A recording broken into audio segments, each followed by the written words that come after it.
लिखो application of IP, application of ionization energy या IP. इसमें कुछ क्वेश्चंस रहते हैं बच्चे।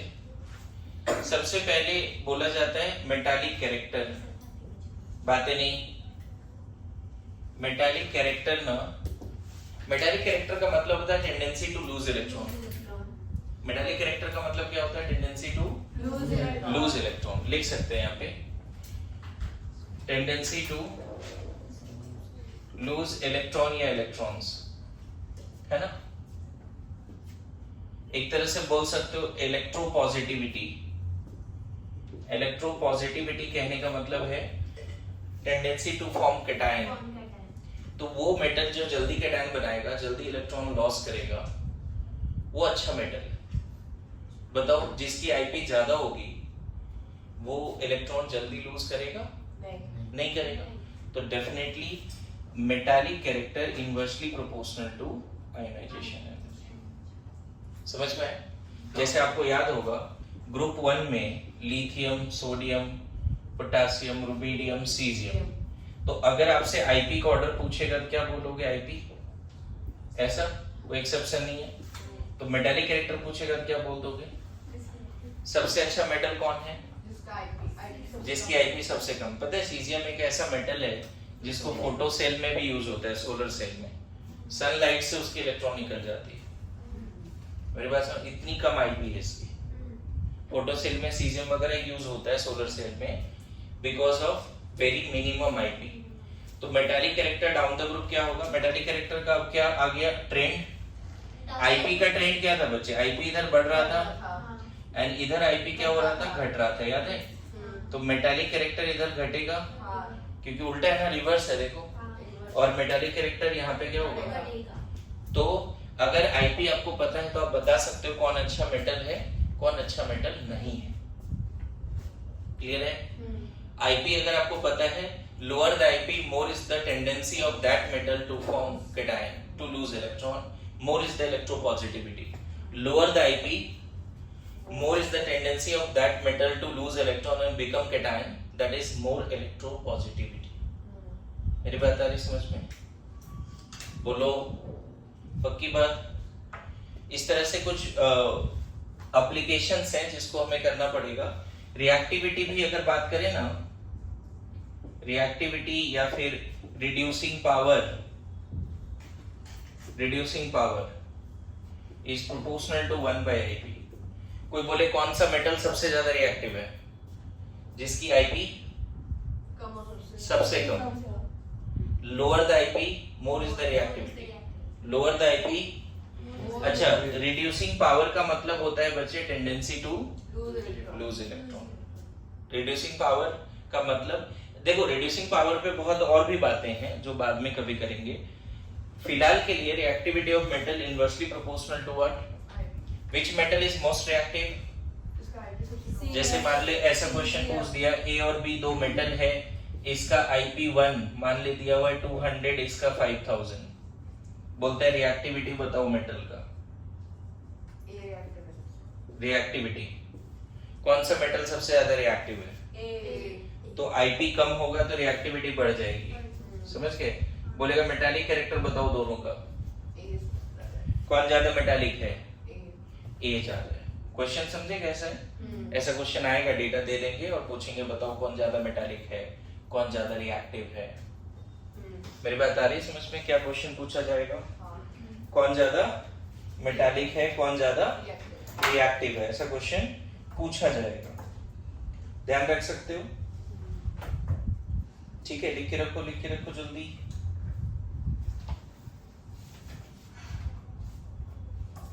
देखो ये पॉइंट उतना इंपॉर्टेंट तो नहीं है, अभी मैं लिखने का टाइम नहीं दे रहा हूँ, आप देख के लिख लेना। इसको हटाएं, समझने पे ध्यान दो। ठीक है, टाइम कम है, समझने पे ध्यान दो। ओके, लिख लेना, कोई प्रॉब्लम नहीं है, बाद में चलेगा। ये पार्ट कम से कम कंप्लीट कर दें। Okay, lower the IP more is the metallic character, lower the IP more is the reactivity. एक पॉइंट ऐसा दिया हुआ है यहाँ पे कि दो सक्सेसिव आईपी में अगर डिफरेंस बहुत ज्यादा होगा, जैसे सोडियम से सोडियम प्लस बना है ना, और सोडियम प्लस से सोडियम प्लस 2 बना, समझना, इसको बोलते हैं IP1। और इसका डेटा जो यहाँ पे दिया हुआ है बच्चे, वो है तुम्हारा, दोनों का डिफरेंस तो बहुत ज्यादा है, चलो जो भी है, x1 है और इसका x2 है, ठीक है। इन दोनों में डिफरेंस जो है ना, x2 माइनस x1, IP में डिफरेंस 42.7 इलेक्ट्रॉन वोल्ट का है पर एटम, यहाँ डेटा लिखा है। बोला जाता है IP1 IP2 में अगर बहुत लार्ज डिफरेंस होगा तो हायर ऑक्सीडेशन स्टेट ज्यादा स्टेबल नहीं होगा, लोअर ज्यादा स्टेबल होगा। कहने का मतलब थर्ड एप्लीकेशन है ना, स्टेबिलिटी ऑफ ऑक्सीडेशन स्टेट, है ना, स्टेबिलिटी ऑफ ऑक्सीडेशन स्टेट। अगर IP1-2 में बहुत लार्ज डिफरेंस होगा तो लोअर ऑक्सीडेशन स्टेट ज्यादा स्टेबल होगा। मतलब हायर बनने में बहुत ज्यादा एनर्जी लग रहा है तो वो नहीं बनेगा। मेरी बात समझे? हायर बनने में क्या हो रहा है, बहुत ज्यादा एनर्जी लग रहा है तो वो नहीं बनेगा। क्लियर हो रहा है? अब यहाँ पे देखो मैग्नीशियम का जो डेटा है, मैग्नीशियम से magnesium plus 1 electron, magnesium plus से मैग्नीशियम प्लस 2 1 इलेक्ट्रॉन। इन दोनों का बीच का जो डिफरेंस है IP1 IP2 में, ये अराउंड 7.4 इलेक्ट्रॉन वोल्ट है। डेटा मैं लिख रहा हूं समझने के लिए, आप समझना। यहाँ पे IP1 IP2 में ज्यादा डिफरेंस नहीं है तो हायर ऑक्सीडेशन स्टेट ज्यादा स्टेबल होगा। यहाँ पे देखो दोनों में डिफरेंस कितना, 42 का, तो ये जल्दी नहीं बनेगा, ये बन जाएगा। और यहाँ पे दोनों में डिफरेंस कम है तो ये ज्यादा स्टेबल होगा, ये कम स्टेबल होगा। डिफरेंस देख रहा है, IP में क्या है, 7.4 है। मतलब एक्सपेरिमेंट ये बोल रहा है, यहाँ पे एक्सपेरिमेंट ऐसा बोल रहा है, if difference between two successive ionization energy, है ना, इफ डिफरेंस बिटवीन टू, है ना, successive IP ionization energy greater than equal to 16 electron volt, तब यहां पे इस क्लाउज के साथ लिखा है lower oxidation state is more stable. Just एक टॉपिक पढ़ा रहा हूं, बताओ फर्स्ट केस में डिफरेंस कितना है, 42.7, तो 16 से तो ज्यादा है, तो कौन सा ज्यादा स्टेबल होगा इन दोनों में, कौन सा ऑक्सीडेशन स्टेट ज्यादा स्टेबल होगा, क्या लिखा है वहां पे, lower oxidation state is more stable. तो कौन ज्यादा स्टेबल है, सोडियम प्लस या सोडियम प्लस 2, सोडियम प्लस। समझ में आया? जैसे इसी का example stability of sodium plus काफी ज्यादा है सोडियम प्लस 2 से। रीजन कि सोडियम प्लस 2 बनाने में बहुत लार्ज अमाउंट ऑफ एनर्जी देने का जरूरत पड़ रहा है। इसी में दूसरा पॉइंट ऐसा लिखा है ना, if the difference between two successive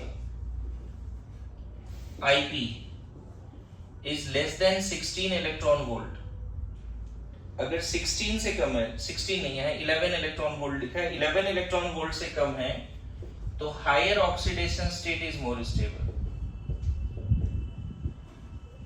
more stable. Point कुछ लिखने की जरूरत नहीं, आप मुझे समझो, मैं एक्सप्लेन कर रहा हूं, समझ जाओगे चीजों को। यहां देखो इन दोनों में दो सक्सेसिव का डिफरेंस कितना दिया हुआ है, 7.4। तो अब इससे पूछेगा कौन ज्यादा स्टेबल है इन दोनों में, Mg+2। तो यहाँ पे स्टेबिलिटी एग्जांपल बोल दो, Mg+2 बहुत ज्यादा स्टेबल है Mg+1 से। मेरी बात समझे? अब ये जो 11 और 16 आया है वो एक्सपेरिमेंट से आया है, ऐसा समझ लो। अच्छा ये सब चीजें एनसीईआरटी में नहीं है, लेकिन फिर भी अगर याद कर लिया तो थोड़ा सा क्वेश्चन एक दो बन जाता है, कभी कभी माइनर वगैरह में पूछ लिया जाता है कभी कभी एक दो क्वेश्चन कि बताओ कौन सा IP ज्यादा स्टेबल है। मतलब अगर कंसेक्यूटिव IP पता है तो आप क्या बता सकते हो कौन ज्यादा स्टेबल है। कंसेक्यूटिव IP पता है तो आप क्या बता सकते हो कौन ज्यादा स्टेबल है। अभी अभी लिखने की जरूरत नहीं, प्लीज, टाइम नहीं है अपने पास, थोड़ा सा टाइम दीजिए, टॉपिक मुझे कंप्लीट करना है। एक कुछ नहीं लिखो, यहाँ समझो बस, है ना। अगर कंसेक्यूटिव आईपी में डिफरेंस 16 से ज्यादा है तो लोअर ज्यादा स्टेबल है, और अगर डिफरेंस 11 से कम है तो हायर ज्यादा स्टेबल है। यहाँ तक समझ गए? अभी लिखना नहीं है, बोर्ड पे ध्यान दीजिए, क्योंकि एक और पॉइंट यहाँ पे समझाना है मुझे। एक और एप्लीकेशन लास्ट बचा हुआ है, फिर सिलेबस नहीं हो पाएगा। एक एग्जांपल और यहाँ पे लिख देता हूँ। एल्युमिनियम से जब एल्युमिनियम प्लस बना, है ना, एल्युमिनियम प्लस से एल्युमिनियम प्लस 2, और एल्युमिनियम प्लस 2 से एल्युमिनियम प्लस 3, इन सब का जो डेटा है, यहाँ पे डिफरेंस है बच्चे 12.8 इलेक्ट्रॉन वोल्ट का, और यहाँ पे डिफरेंस है 6 इलेक्ट्रॉन वोल्ट का। अब इसमें पूछ देगा कि एल्युमिनियम का +1 और +2 में ज्यादा, +2 और +3 में ज्यादा स्टेबल कौन है? +2 स्टेबिलिटी बताओ, +2 और +3 में ज्यादा स्टेबल कौन सा है? देखो ना, +2 और +3 का डिफरेंस कितना है? 11 से कम है, इसीलिए Al+3 क्या है? ज्यादा स्टेबल है Al+2 से। और इन दोनों में कौन ज्यादा स्टेबल है? 1 2 में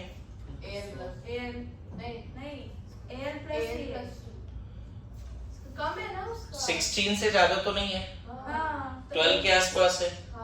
इनफैक्ट देखो, एल्युमिनियम का कॉन्फ़िगरेशन लिखोगे ना, तो उसके पास 3 वैलेंस इलेक्ट्रॉन है, 3s2 3p1। ये तीनों अगर वो लूज कर दे तो नियॉन बनता है, और यही रीजन है सबसे ज्यादा स्टेबल कौन है? एल्युमिनियम में सुना होगा ट्राइवैलेंट केटायन होता है। क्यों ट्राइवैलेंट केटायन है? अभी लॉजिक मिला आपको कि ये तीनों लूज कर दिया तो वो इनर्ट बन जाएगा। एल्युमिनियम ट्राइवैलेंट केटायन क्यों बनाता है? ये तीनों लूज कर दिया तो इनर्ट बन जाएगा। यहाँ तक समझ रहे हो सब लोग? तीनों लूज कर दिया तो क्या बन जाएगा? इनर्ट बन जाएगा। क्लियर है यहाँ पर? बोलो। यहाँ पे एक चीज ऐसा दिया है कि Al+1 is stable only in gaseous state, जबकि Al+3 स्टेबल है गैसियस स्टेट में, लिक्विड एंड सॉलिड स्टेट में। ये दिमाग में रखना है कि ये स्टेबल है ना। Al+1 stable in gaseous state only, stable in gaseous state only, और Al+3 कहाँ स्टेबल है? लिक्विड एंड सॉलिड स्टेट में। समझ में आया? लास्ट पॉइंट मैं बता रहा हूं, अभी लिखने की जरूरत नहीं है। To predict the valence electron, ये मैंने ना थ्योरी में पहले ही बता दिया था, आपको समझ में आएगा। Fourth application, to predict the valence electron या इलेक्ट्रॉन्स, ये पहले भी बता दिया था। जैसे मान लो कोई एलिमेंट ए है, उसका आयनाइजेशन एनर्जी 1 2 है ना, 3 4, ये मान लो 200 है, ये 5000 है, ये 6000, ये 7000, ऐसा डेटा दिया है। अब पूछ रहा है कि ए के पास कितना बैलेंस इलेक्ट्रॉन है। ये क्वेश्चन कराया है पहले भी। ए के पास कितना बैलेंस इलेक्ट्रॉन है? बैलेंस सेल में लास्ट ऑर्बिट में कितना इलेक्ट्रॉन है? देखो, फर्स्ट इलेक्ट्रॉन निकालने में इतना लगा, सेकंड में ड्रास्टिक चेंज दिख रहा। पहले कराया क्वेश्चन, फर्स्ट में इतना लगा, सेकंड में ड्रास्टिक चेंज दिख रहा है, मतलब इसका बैलेंस इलेक्ट्रॉन कितना है? 1। बस आया समझ में? जैसे कोई एलिमेंट है, इसका आईपी वगैरह लिख रहा हूं, देखो 100 150 200 7000 8000, मान लो ये सब डेटा दिया हुआ आईपी का, तो बैलेंस इलेक्ट्रॉन इसकी कितनी हो गई? 3। कैसे? समझ में आया? तो नेक्स्ट कैसे पता करते हैं? अगर कंसेक्यूटिव आईपी दिया हुआ है तो हम ये बता सकेंगे कि कितने बैलेंस इलेक्ट्रॉन है। समझ में आया? तो ये वाला पार्ट जो है आप देख के लिख लेना।